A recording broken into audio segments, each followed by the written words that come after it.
Is anyone giggling, laughing? No, it wasn't that funny. Okay. But, Genesis. Yes. when God promised Abraham the land of Israel, and it included Gaza. Well, that's what we're going to read right now. Chapter 26, verse 1. Vayira Abar, there was a famine in the land. Milvad harav harashon, besides the first famine. Asher haya b'yimei Avraham, vayelech, that was in the time of Abraham. Vayelech Yitzchak el Avimelech, melech Plishtim Gerara. And Yitzchak went, first it makes reference to Abraham, now it makes reference to Yitzchak. And Yitzchak went to Gerar, which is in the Philistine area. Okay, and if you look here, Vayeshev Yitzchak beGerar, and Gerar is, so biblically, it's really significantly further south, but I liked this map because it shows the geographical roads.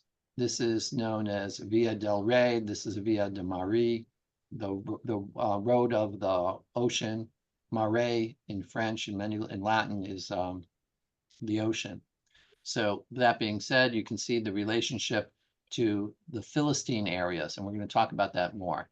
So let's continue in chapter 26. And Yitzchak dug again the wells of water, which they had dug in the days of Abraham his father, for the Plishtim. Now, first of all, Abraham and now Yitzchak. That's what I want you to get from this biblical passage. Abraham and now Yitzchak. Abraham dug the wells, for the Plishtim had filled them up. Plishtim, Philistines. That's the origin of the word Philistines, Palestinians. It all comes from the Hebrew Plishtim. And that's why when the Romans, we're going to learn this in a few slides, when the Romans conquered Canaan, Israel, that they wanted to punish us and stopped calling it Eretz Israel and returned it to its old name, Plishtim. And Plishtim became Palestine. And Yitzchak's servants dug in the valley and found there a wellspring of water, and the herdsmen of Gerar did strive with Yitzchak's herdsmen. Okay, so again, you see Gerar. But why is it very important? It's because history repeats itself, and they started fighting over the land. The water is ours. He called the name of the well Esek, because that means fighting, because they strove with him. Then they dug another well, and they fought over that too, and he called it Sitna, which is an ancient word which means anger or hatred. And he moved from there and dug another well. And for that, they strove not. They didn't fight over that well. And he called that Rehovot, which is a city in Jerusalem, which is known for being the town of the Weizmann Institute of Technology. But now look at the third paragraph from chapter 26. And the Lord appeared to him in the same night and said, I am the God of Abraham, your father. Fear not, for I am with you and will bless you and multiply your seed of thy servants for my servant Abraham's sake. So Yitzchak built an altar there and called upon the name of the Lord and pitched his tent there. That means he took up residence. And there Yitzchak's servants dug a well. Then Avimelech went to him from Gerar, and Achuzat, his friend, and Pichol, the captain of his army. And Yitzchak said to him, why do you come to me, seeing you hate me, and have sent me away from you? So what I want you to show you in this three references to this verse, these verses in chapter 26 is one, Avram lived in Gaza, Yitzchak lived in Gaza, and they all, and one of the signs that you really own something is that you improve it. You buy a house. If you're renting, you know what you do? You don't paint. You don't wash the floors. You let the mildew grow in the bathtub. Why? Because you're only renting for a month or two. But if you buy the house, you put in new floors, you put in new windows. So what did Isaac do? What did Yitzchak do? He didn't. Why would he dig a well if he had no intention of living there? And the answer is his intention was to live there, to settle the entire land of Israel, and apparently it included the land of Philistines, even though Avimelech was the king. Yitzchak took the opportunity to improve upon the land, because eventually our tradition is that God promised us the land. So you see that in our tradition, regardless if you believe in the authenticity of the Bible or not, you see that for a minimum, let's say, I'm just going to have to mute some people. Thank you. I thank you for muting everyone. So I'll give you an example. If you are critical of the origin of the Jewish Bible, okay, fine. You don't say that the Bible is of divine origin. Okay, fine. Well, guess what? The Bible definitively was codified even by secularists who believe in that it's a piece of literature over 2,000 years ago. So that means 2,000 years ago, we, the Jewish people, already had a concept that we had the land of the Philistines, this Phoenician settlement area, which was then called Palestine, which was the origin of the Gaza. And in fact, these are towns, Gaza, you're going to see in a moment. There are other towns besides Gerar. Gerar was the capital in biblical times, but you're going to see that it's the same thing about Gaza. From the book of Deuteronomy. So too with the Avivim who dwelt in the village of the vicinity of Gaza. In the Hebrew, Gaza there's no G. It's a very soft G. It's an ayin. It's pronounced Aza. The Kaftarim who came from Crete wiped them out and settled in their place. Up, set out across the Wadi Arnon. See, I give unto you power the Sichon, the Amorite king of Heshbon, and his land. Begin the occupation, engage him in battle. So it's telling us what we're supposed to do to make sure that we conquer this land. This day I begin to put the dread and fear of you upon the people everywhere under heaven, so that they shall tremble and quake because whenever they hear you mention. And this is about how we're supposed to be treating the land of Gaza. So that's the 5 books of Moses. Now, the next level of biblical origin is after Moses dies, Joshua, his student, takes over. And again, we continue. Have I not commanded thee? Be strong and good of courage. Be not afraid. Neither be thou dismayed, for the Lord thy God is with thee whatsoever thou goest. And then the commandment was to do what? To conquer the land. So, and then it says from Sichon Melech Amori, from the northern areas, which they, from Melech, from Bashan all the way down to Gaza. So let's read Joshua 13:3 and Joshua chapter 15, verse 47. From Shechor, which is close to Egypt. Listen to this. From the Shechor, which is close to Egypt, to the territory of Ekron on the north, are counted the Canaanite, namely those of the 5 lords of the Plishtim, the Philistines, and they are called Ha'azati, the Gazites from Gaza, Ashdodites, the Ashkelonites, the Gitites, and the Ekronites, and those of the Avim. These were the 5 major geographical communities that were in Gaza approximately 1300 BCE, the 14th and 13th century BCE. On the south, further, all the Canaanite country from Merah of the Tzinonim to Afek and the Amorite border. Again, and what does it say? I myself will dispossess those nations for the Israelites. You have only to apportion their lands by lot among Israel, as I have commanded you. So our tradition, that even if you're a biblical critic and you don't believe in the divine origin of the Bible, you see that at least 2,200 years ago, 2,300 years ago, if you don't believe in the Torah, it was our belief that this land belonged to us. And that's why, fundamentally speaking, there's been a Jewish presence in Gaza for approximately 2,700 years. And I'm going to show it to you in a minute. In the description of the tribal lands conquered by Joshua and the tribes, listen what it says. Ashdod b'noteha v'chatzereha, Aza b'noteha v'chatzera, Ad Nachal Mitzrayim, v'Hayam HaGadol u'Gvul. Ashdod, its dependencies and its villages.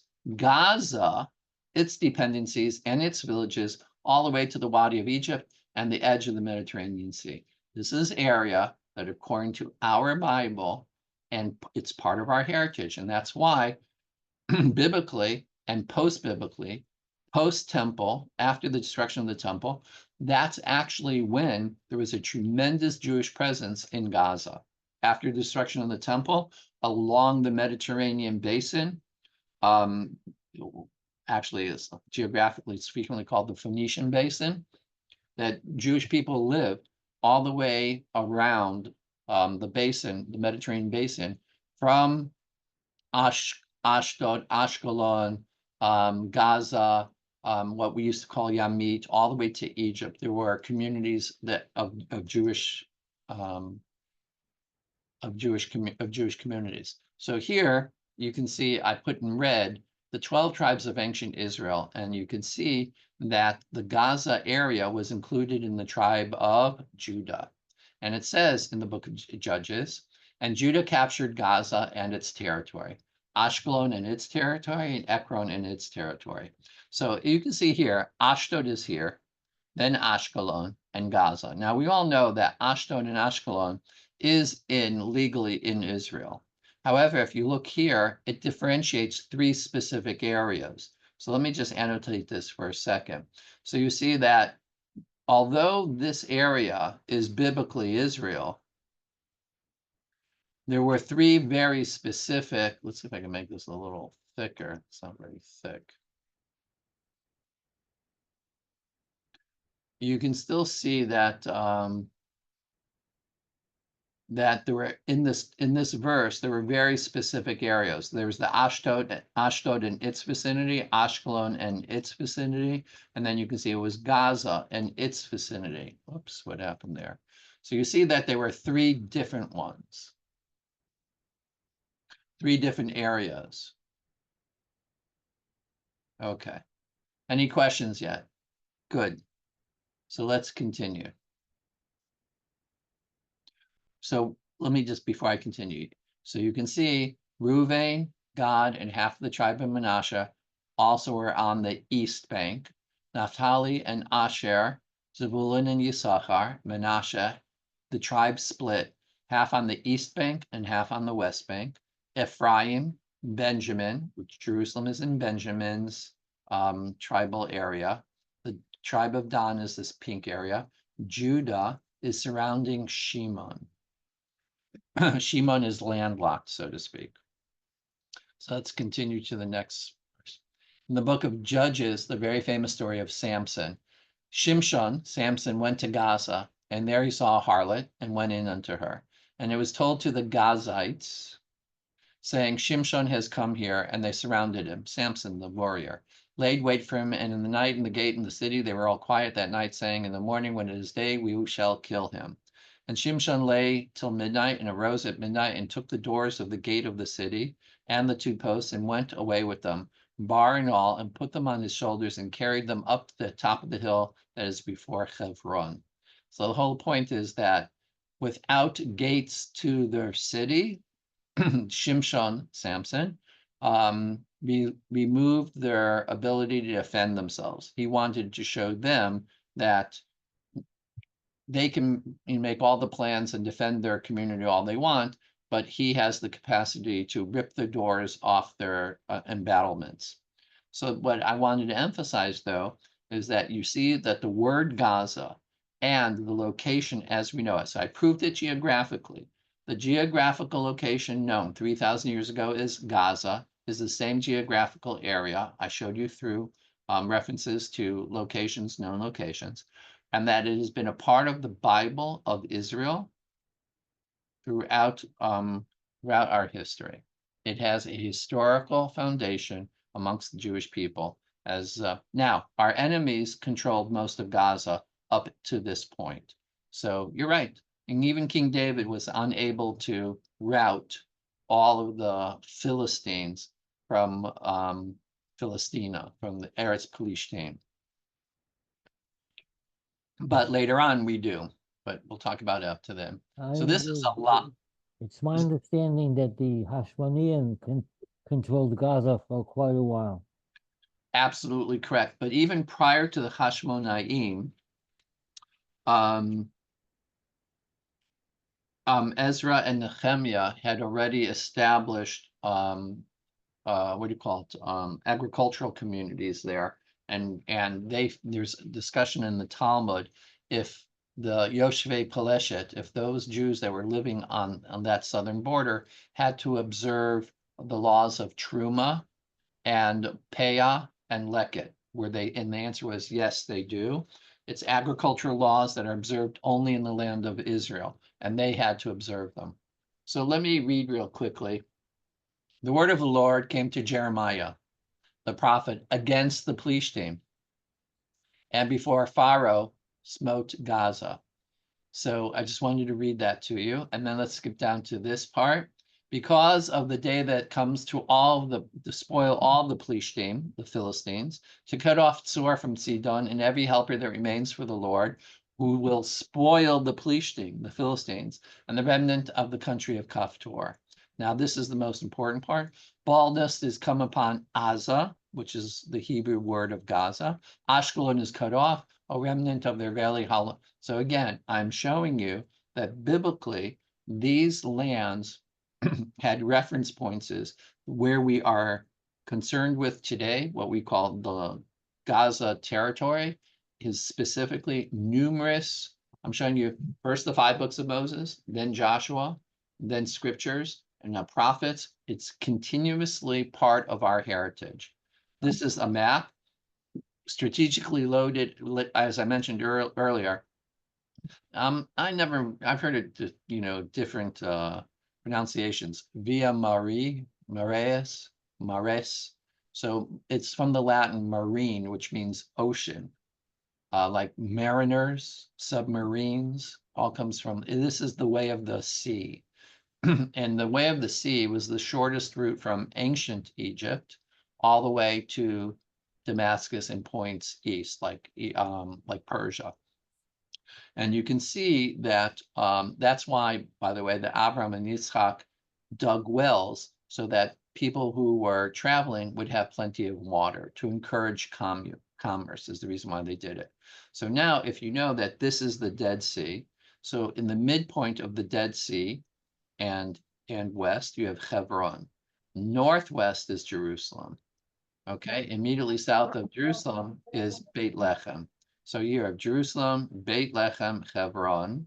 Beersheba is a little further down. And here you can see that from Ashdod and south is ancient Gaza. Over here, this area here.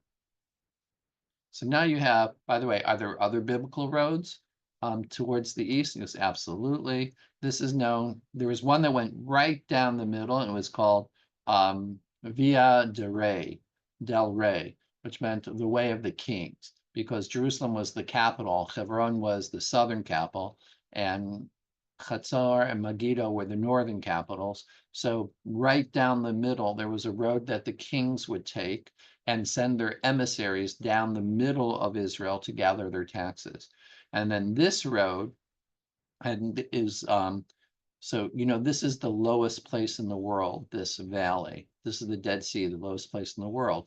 So that was not a preferred trip because you'd have to walk down and you'd have to walk up. Just wasn't worth it. So they used to cross over here at the Gulf of Aqaba, which is called Eilat, and then go on the Jordanian side of the Moabite mountain range. And that was a little bit more arduous than via Mare, but why? Because you're traveling in the mountains, and some of the mountains are over 7,000 feet above sea level. So it was a challenge. But now you get an idea of the routes. By the way, this brown route is the trade routes, the sea trade routes. And we know that the Phoenicians were very specialized seafarers, and that there was a lot, we know it. They actually have archaeological digs off the coast of Akko and Tyre, Sur, where you can go underwater and see 2,500-year-old ships that have been that either were destroyed or crashed in storms. Rabbi, the Yes. red route is approximately the route that the Israelites took out of Egypt. I'm sorry, Michael, can you repeat that? On your map, the red route is the route, approximately the route that the Jews took leaving from Egypt. So Michael's absolutely correct. There was an authority called the Atlas Carta. It was written in the 1970s, and it's still considered authoritative.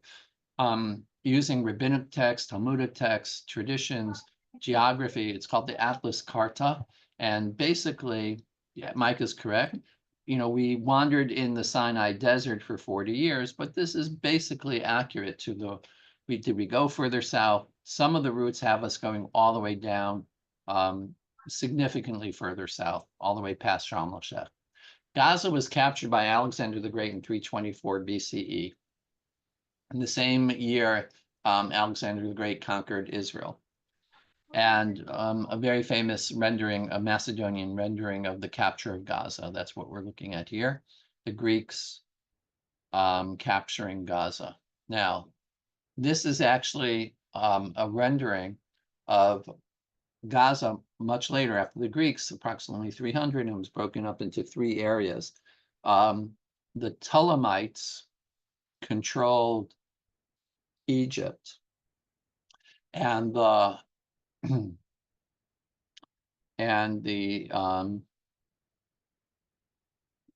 sorry, guys, this is what happened late at night. And then there were 3 when Alexander the Great died at approximately the age of 35. He didn't have a proper method. He had no children. He had no he didn't have a designated inheritor. So his empire was broken into 3 parts. The Seleucids took parts east of the Jordan, most of Israel, and parts east. That means like what is now today Iran, Iraq, Syria, Lebanon. And the Ptolemies took Egypt, and then the Macedonian groups kept Europe. But what happened is the Ptolemies and the Seleucids fought over Gaza. And what you have here is Octavian granting the Gaza area to Herod the Great in 30 BCE. The Romans put an end to the Greek fighting by conquering it in approximately 85 BCE.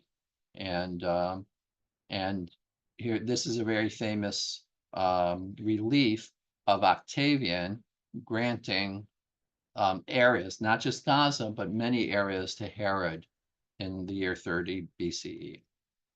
So now we have very interesting development. Now that the Jews controlled Gaza during the time of Herod, you have tremendous expansion of the Jewish community in Gaza.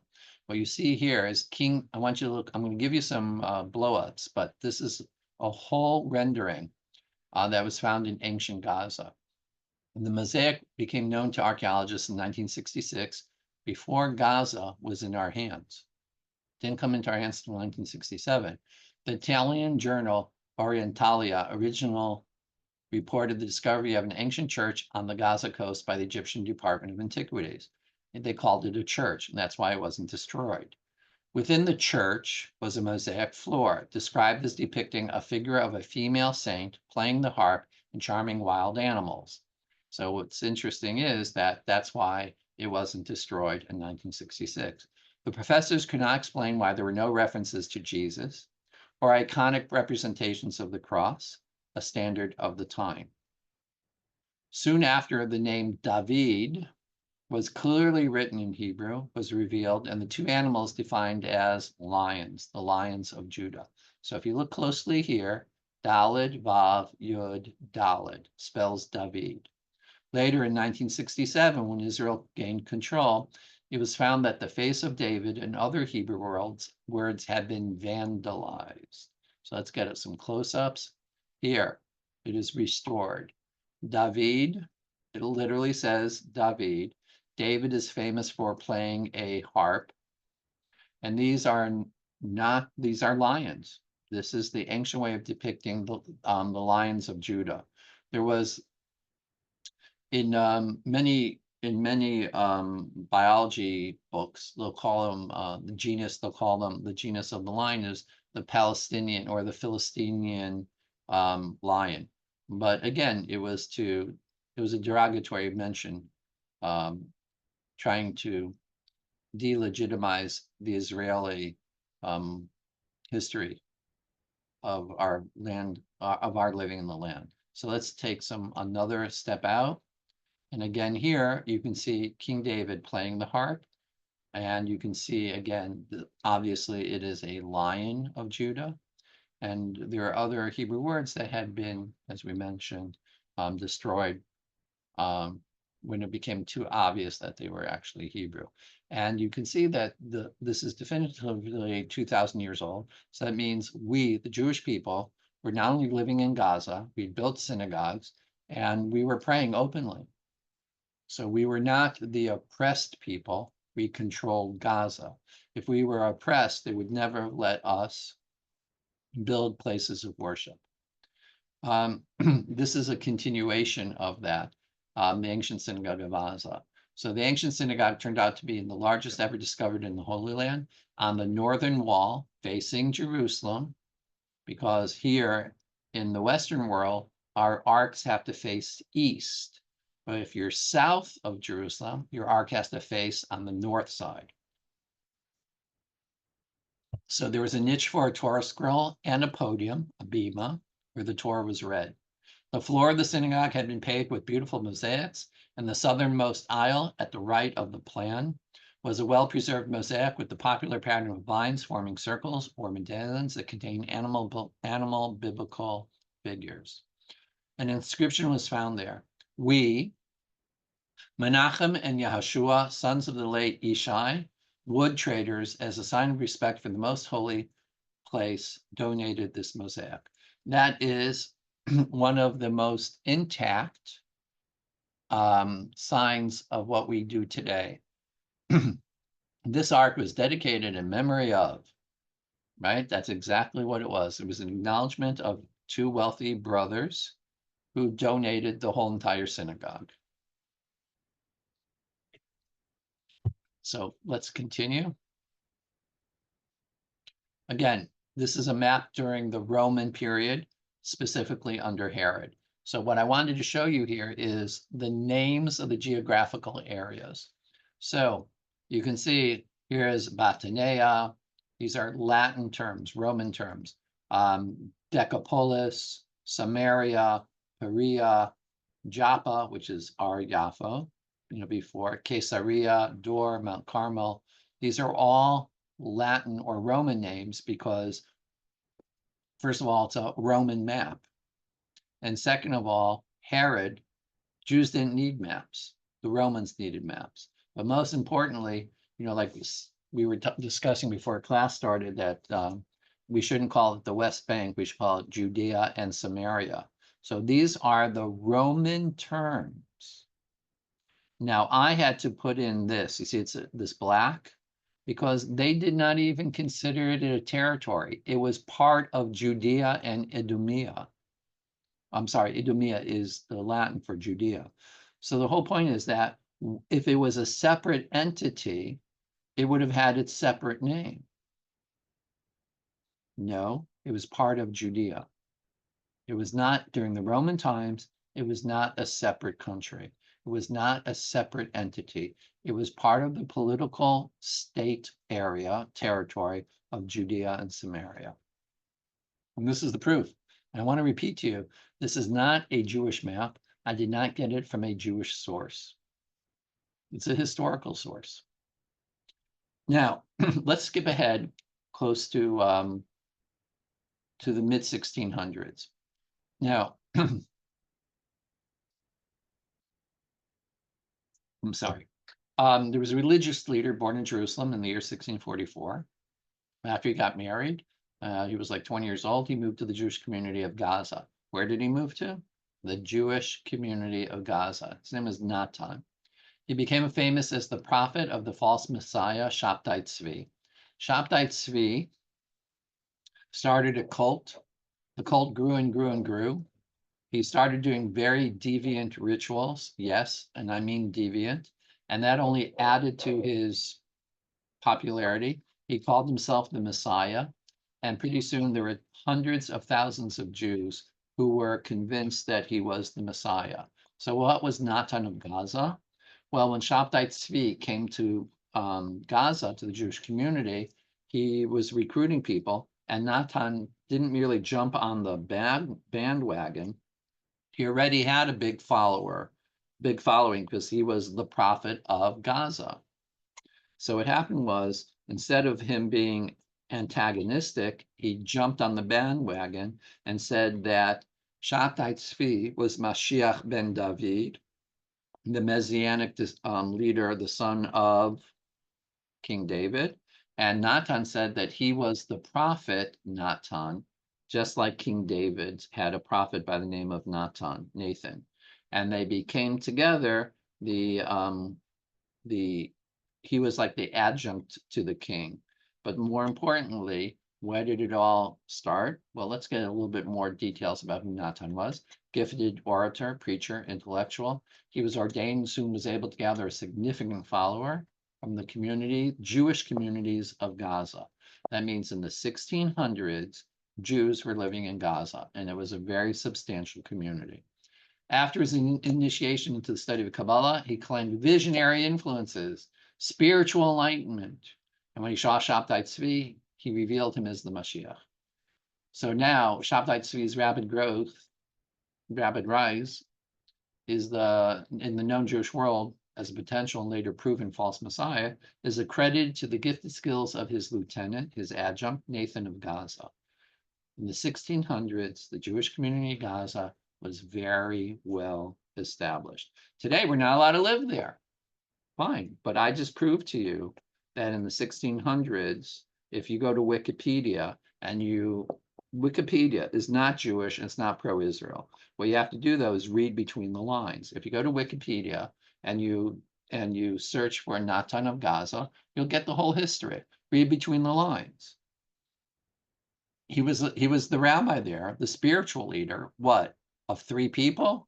No. He started an entire cult. So there had to be tens of thousands of people in Gaza. Don't shoot me. I'm only the messenger. Now, let's skip to modern times.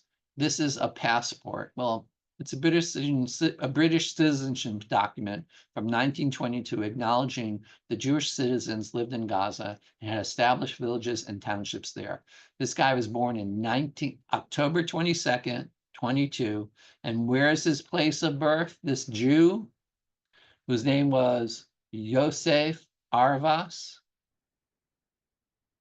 Osher Yosef Arvas. Where was he from? I put a red arrow there. He was born in Gaza. See? Jews were living in Gaza in 1922. Pretty amazing.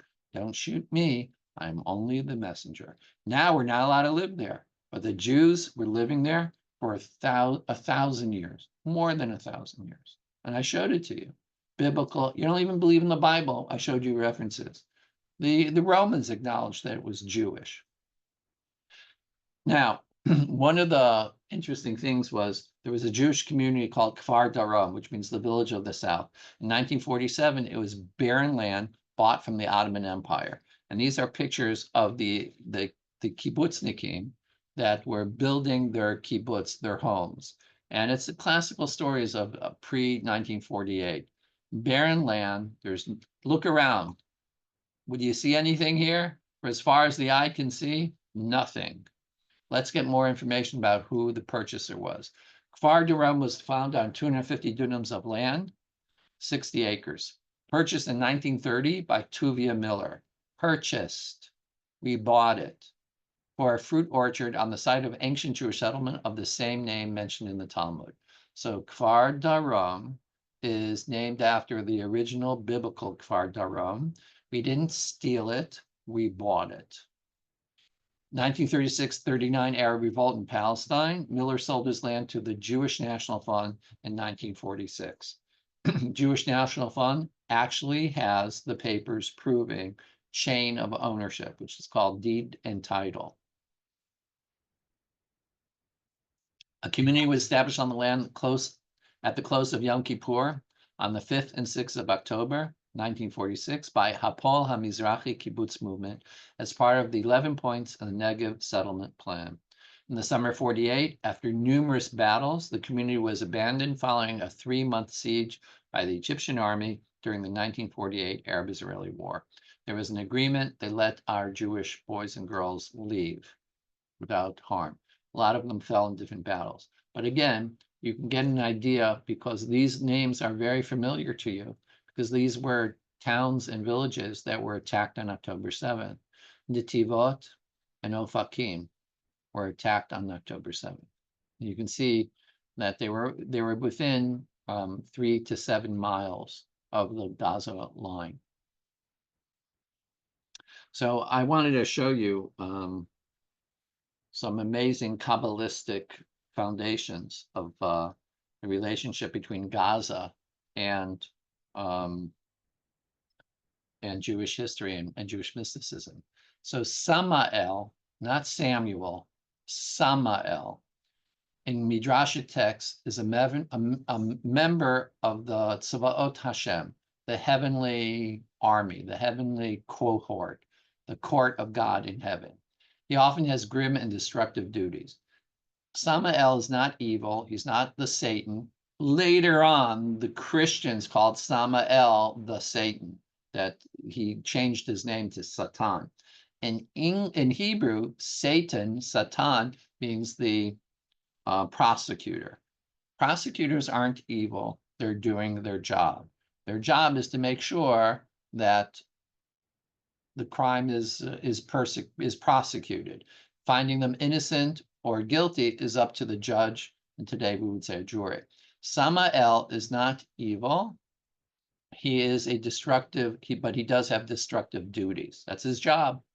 One of Samael's most significant roles in Jewish lore is that of the main angel of death.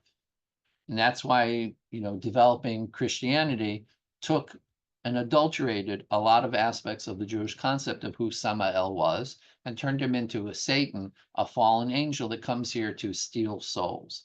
He appears frequently in the story of the Garden of Eden and Midrash, and engineered the fall of Adam and Eve with a snake in writings during the Second Temple period. Later on, much later on, during the Second Temple, did Samael start, being not such a good person. But in the early Talmudic and Midrashic literature, he has not yet been identified with Satan. In later Midrashim, he's entitled the head of Satanim. That means the head of the prosecutors. As the guardian angel of Rome, he is the arch enemy of Israel. With the development of Jewish culture in Europe, Samael became established as a representative of Christianity due to its identification with Rome. And as we all know, Rome, under, I always say, is it King Charles, right, became the Holy Roman Empire. And therefore, the guardian angel of Rome became the guardian angel of Christianity. But what I wanted to show you is, this is, you can search the Bible now. There are actually programs. When the program first came out, it was like $400. And then it was like $89. And what does the program do? You can ask it to search the entire Jewish Bible and find these words, and you can determine how many letters, how many words apart you want to find them. So this search found the word Samael and Gaza. I think it is every 48 letters that the words Aza, which means Gaza, and Hasamael, and the Satan, and the prosecutor, and the evil guardian of our enemies. And here you can see it in green and in red. Okay. So interesting. Let's go some more. These are an alternative space. So if I can get this again. So what are the words that were searched? Samael, Hamas, Persia, Paras, and Seir Izim. That means the goat, the sin goat offering. So here you can see Samael and Hamas, right, as part of each other. It's a continuing, like a hyphenated word. Seir Izim, the sin offering goat.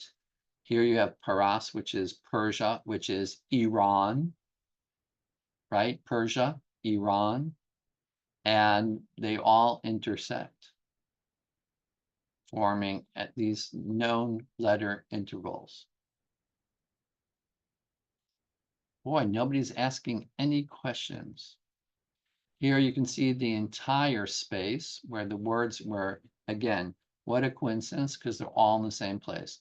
Be'aza, in the Samuel, Hamas, latate, which means to give, into the hands of the Emori, Hishmi Danu, to destroy us, Vayishava, and he swore, Levilti Ivri Avrei Yarden, that I would not cross the Jordan River. It's a verse from that was encoded mystically according to equidistant letter searches. All these words appear, they only appear one place and it is all interspersed. It's pretty amazing. I'm That is- sorry, Rabbi, I think I slept through it. Where is this text from originally? So this text is from Deuteronomy. So if you look closely, so you're saying, but Rabbi, I can't read it because they, if you look closely, let's say, for example, let's just take here. All right, so Devar Yah Moshe Ve'el Hahar Lemor, so it's hard to read because there's no spaces, but it's basically a text without spaces from the book of Deuteronomy. Because it's distance lettering, not distance spaces. Okay, so let's continue. Again, this is pretty amazing. Ismail Chania and the word Gaza. So if you look closely, let me just move this out of my way here. So here it says,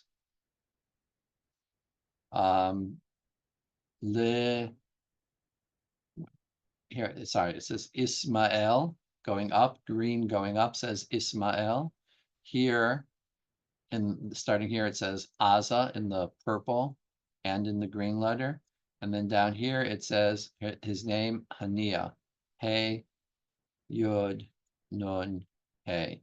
And it's all in the same area that discusses the conflict of nature and humanity from, I think it's also from the, I'm not sure. I don't want to give you misinformation where this is from. So finally, someone's asking me a question. What can we make of this message? Prophecy. So the problem is that you never know what to look for until it's over. So for example, 6 years ago, we would never have thought to search for Ismail Hania and Aza. And even if we would have found it, we wouldn't have known what the meaning is. So what I wanted to show you in these pictures is, this is Gaza before the war. Does it look, it's very crowded. It's very, very, very crowded. Now I want you to remember what it takes. I want you to think for a second for people to be able to live like this. You have to have infrastructure, you have to have roads, you have to have gas, you have to have electricity, you have to have sewage, you have to have water, you have to have schools, you have to have everything, you have to have hospitals. But more importantly, I want you to look really closely. Let's look at this building here on the right. This is a beautiful building. Look at this building. Beautiful. Right, this is Gaza City. It's not the entire Gaza. Right. Actually, I'm not sure if it's Gaza City, Yeah, but it's Gaza look at the quality of these buildings. Plus, look over here to the left, and there are antennas, there's radio, there's television. Their quality of life was like New York City. Was it tragic? Let's see, was it really tragic? This is what I wanted to show you, okay? This, I took a screenshot because I didn't think you would believe me. In 2016, they had a website called, GazaGrubWeebly.com, Gaza Marketplace, HTML, where you could place your order and have food delivered. Gaza Grub, like Food Grub here in America. It's like delivery. It's like Fresh Market. You go online, and this is what they have. They bring you. Beautiful. Right. Yes. right. Rabbi, one question I have about the sort of economics. So those apartment buildings, are the apartments rented or are they bought by people? And who owns the land at this point? I don't know that answer. Maybe, does anyone know? Well, Tonight? from what the soldiers are telling us, is where they found weapons, these were very advanced homes with most advanced equipment as far as electrical equipment, we're talking microwaves, oven, television, computers, and everything. Those that they did not find any weapons in were not in the same condition. They were not. So you can tell that the Hamas, the people that supported the Hamas, were, paid real well for their support. Also, a lot of the Hamas, the Hamasnik, I mean the real, government of Hamas, if you may call it, was in Gaza City also. And if you see the area by the beach, they had hotels there, they had resorts But there. the bottom line is, I don't know who owns the land. I don't know if they're condos and people rented them out. That part, I think, is what you're asking, Stacy.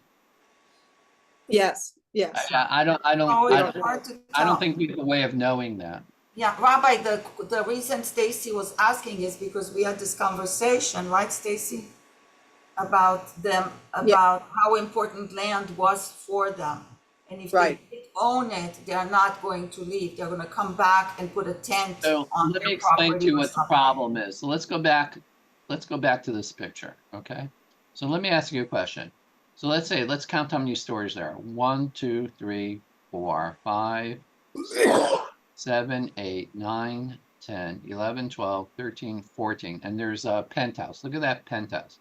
So there's 15 stories. So let's say there's 4 apartments on a story, right? That's fair.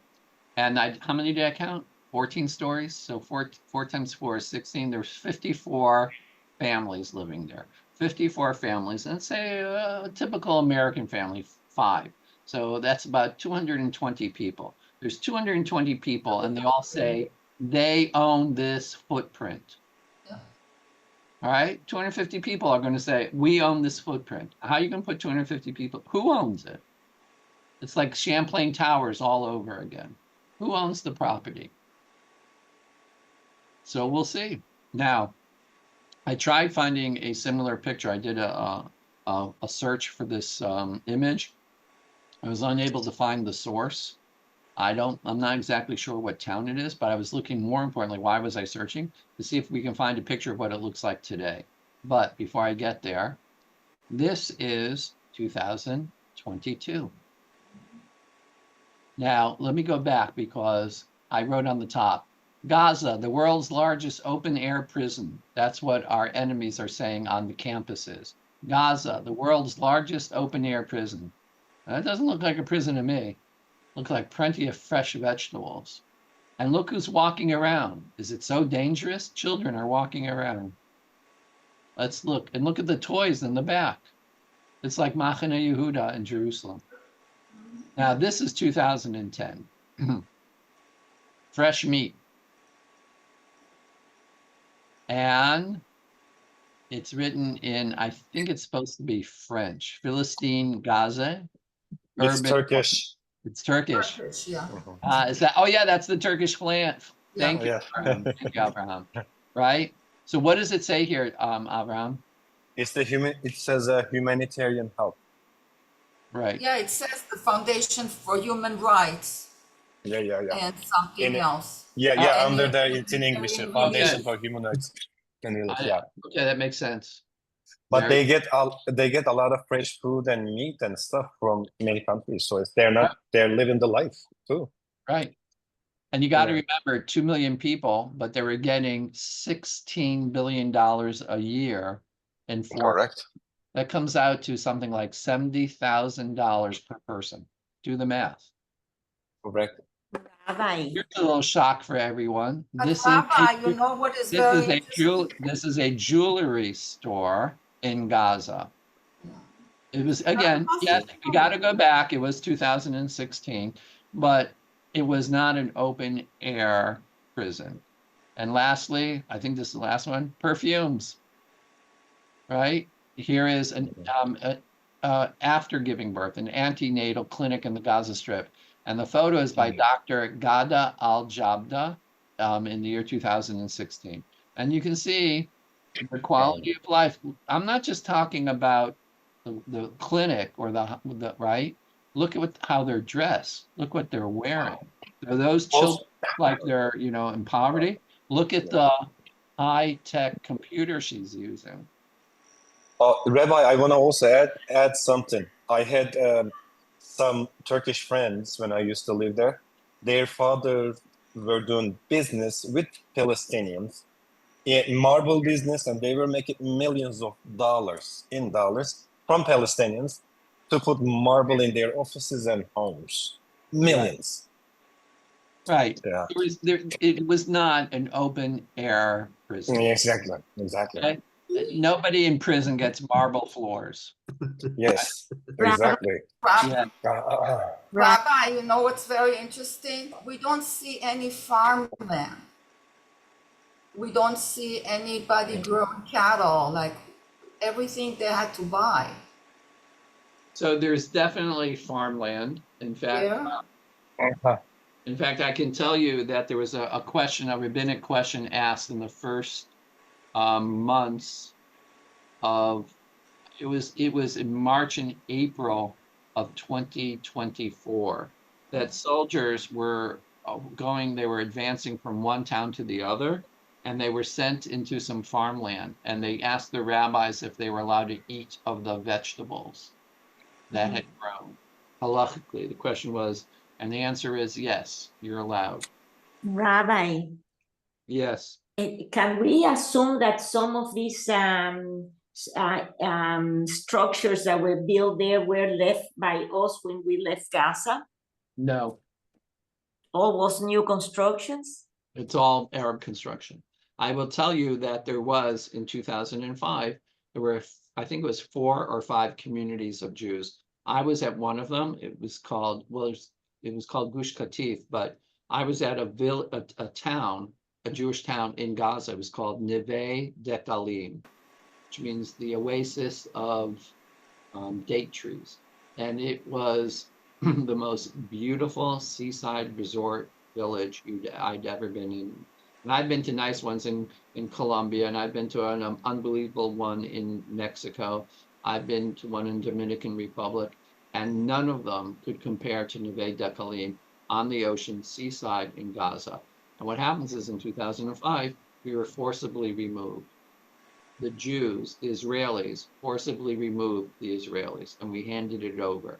Now, we have members of the shul that were led by Raz's father, Raphael Kravik of blessed memory. And what happened was a lot of these communities had industries. And one of the most famous industries in Jewish Gaza was an organic indoor hydroponics farm that produced, I think it was something like $2 million worth of fruits and vegetables a year. Organic hydroponic. That means, by definition, there was never any herbicides or no bug sprays, because it was grown on water in indoor. It was unbelievable. And what happened was a group of very righteous, sweet American Jews decided, you know what? Let's not. What were the Jews going to do? They were going to take it apart. It was their warehouses. They were going to take them apart and bring them back to Israel. And these guys raised something like $20 million, and they said, let's buy it for the Arabs, and let's leave them. So when they walk in, they'll have an industry. Wow. They'll walk in and look, and they'll say, look what the Jews left us. And they'll walk in and they'll have turnkey. They'll make hundreds of thousands of dollars a month. They'll make millions of dollars a year. And what happened is, as soon as Israel left, they rioted and they burned everything to the ground.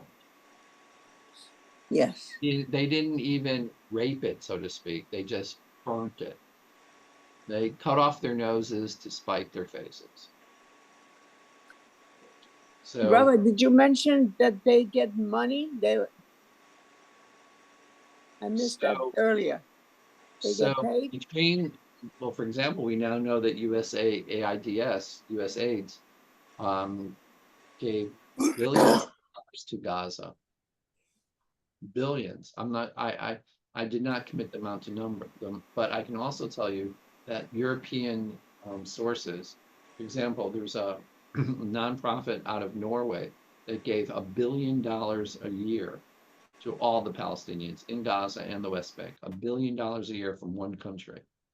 Now, if you think about it, Norway isn't a great big country, $1 billion. So here's the interesting thing about that is that people make a stink that America gives 2 billion to Israel, right? So think about just one country, one small country gave $1 billion. Well, I'm not sure if it was every year, but there were years when they gave that much money. And But why? Under what reason that this Norway given money? Because they are because the the poor victims? Palestinians are in the largest outdoor prison in the world. That's their mechanism. So the wrong. It's the equivalent of welfare fraud. Okay. Yeah. It's people. Listen, I have to tell you that when I was a young boy, I used to volunteer and deliver Passover packages to the poor. And there used to be on like 5th Street and Alton Road, a Jewish supervised Section 8 housing. And it was called Rebecca Towers. And one Pesach, me and my friends, we go and we pick up these big boxes, and there'd be a chicken and matzah and wine and fresh fruits and vegetables. And I knock on the door in Rebecca Towers, and the person answers the door and he goes, "Oh, thank you. Oh, I so appreciate this. Listen, can you bring it in and put it on my kitchen?" So I bring it into the house, and they had in 1975, they had a large screen television. So what do you care, Rabbi? What's the point? My father owned hotels on Miami Beach, and we did not have a large screen television in 1975. These people were poor, living in subsidized housing, and it's the equivalent of today of having like a $5,000 television. Okay, it was like the equivalent of Medicare fraud, Medicaid fraud. It was fraudulent. I remember I didn't volunteer the following years. I wouldn't do it. But the whole point is, it's very similar. You saw the quality of their lives. Somebody's buying jewelry and perfumes. Rabbi Mord had an interesting question. He said, looking at those enormous towers and knowing the crisscrossing tunnels underneath, it's amazing that they didn't have more, or that we know about, have more cave-ins, building collapses before the war. So you should know, it's a term even in English, criminal genius. Mhm. So you should know that I read an engineering report. They were, they're not stupid. The engineering feat is unbelievable, because it's not just the digging. How did they get rid of all the earth without us seeing it? You're talking about billions of cubic feet of earth. Where did it go? How did you not? Where do you put it? They're brilliant. So the whole thing is that they chose their genius for criminal intent, for terrorism. Can you imagine if they would have spent all that cement and all that money instead of spending it on rockets and digging, if they built Gaza? You know what would have happened? They would have bought Israel. They would have been, like the UAE. But Rabbi, it's like no good deed goes unpunished. We gave them Gaza, and of course, I don't live in Israel. I don't fight in Israel. I don't pay taxes in Israel. But look what happened. We Yeah. paid a heavy price. And So it's, you're right, correct. I will tell you, Steve asked the classic question. Steve just asked it. And the question is, Rabbi, why does Israel always seem to lose the media messaging war? Is it just overwhelming and impossible to counter all the false narratives? Is Palestinian messaging that much better, or is it a sympathetic media? Where did the open air prison narrative come from? And where was the media to question it? So the answer is three things. One, there is anti-Semitism. And we've won every battle, lost every war. Okay, it's a quotation from Vietnam. But in Vietnam, we really didn't win every battle. In Israel, we haven't won every battle, but like 19 out of 20 battles we won, but we lost every war. Why? Because wars are no longer won or lost on battlefields. They were won or lost in the eye of the public opinion. And what happens is it anti-Semitism? Could be. The media has never taken our side. Never. In addition to that, I just read an article about the New York Times that they just proved that the New York Times, a real journalist evaluation found that 73 times in the last 18 months before the war even, that the New York Times failed journalistic minimum standards when reporting on Israel, but did fine in every other conflict in the world.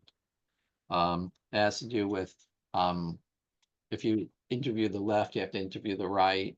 If you have a comment from a person that's a progressive, then you have to have someone who's, they fail. So the first thing is that, so bottom line is, where did the term, the open air prison come from? The Arab propaganda machine is so well developed that they constantly come up with these sound bites that resonate in the modern media culture. Sound bites. And lastly, one of the reasons why we're losing the war is the way that media algorithms control what you hear. So, for example, there are 15 million Jews. There's a billion Muslims.